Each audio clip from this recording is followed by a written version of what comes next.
On our page, you can log on to inspiration1390.com, and you can see this video of these kids on a school bus. One kid reported that the kids tried to sell him drugs. They got livid, angry, so the next day they jumped on the bus and they beat. I mean, beat this 13-year-old. It's 3 15-year-olds jumping on one 13-year-old. And when they finally knocked him to the ground, then they began to stomp him. The little kid is screaming for help. They broke his arm. The bus driver is on the phone, definitely calling for police. But according to their policies and procedures, he is instructed not to get in this. He did what he was supposed to do. But listen to the bus driver. Listen to what he says. 3 boys just jumped on him and started pounding on him, and it did all I can. I was looking. It was like I was in shock. I was petrified. I wanted to help him so bad. I wanted to help him so bad. I wanted to help him. I believe he was just scared. Then the police chief came out, and this is what the police chief said.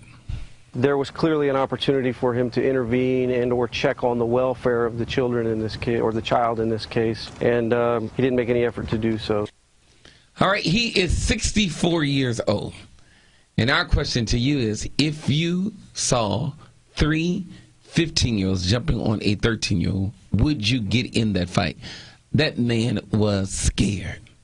That man was scared, period. You know what I think, too? Sometimes when things like that happen, everything is happening so fast. You know, hindsight is always 20/20, always. I mean, you can calculate what you might have done. But while he was in the moment, you know, he did what his policy said to do. And also think about this. If he had jumped into the fight, what about the other children on the bus? He would have been away from the driver's seat. He wouldn't have been watching everybody else. I mean, everything would have been chaos. Right. It really would have been chaos. And a lot of people are talking about these kids.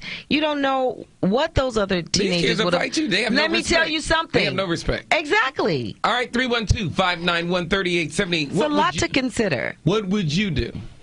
No, because the police, that happened to me about a little girl over on 63rd and King Drive. And when the police got there after they broke my glasses and everything, the police told me I should have stayed out of it. Oh, really? So you jumped into the fight and the police said you should not have done that? I should not have jumped into it. I was trying to cover the little girl with my body because she was a small frame. And I laid on top of her, and they were trying to get her out under me to beat her.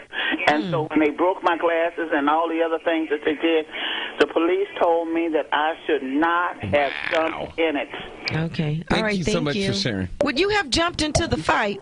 Absolutely. Yes. You know what? If I had a belt, if I had anything on me, I would jump into the fight and I would start hitting them. You don't do this. Oh, my God. Yes, I would. Thank you. Would you jump in a fight between some teenagers? I think I would try to ask the boys to please leave them alone. I wouldn't jump in it. I would be too scared for my life. But I would try to recognize the boy and call the police and then just try to plead with the boys to leave him alone. So you would have done what the bus driver did? Yes, I would have, because it's so dangerous. All right, thank you. Thanks a lot. It's the John Hanna Morning Show.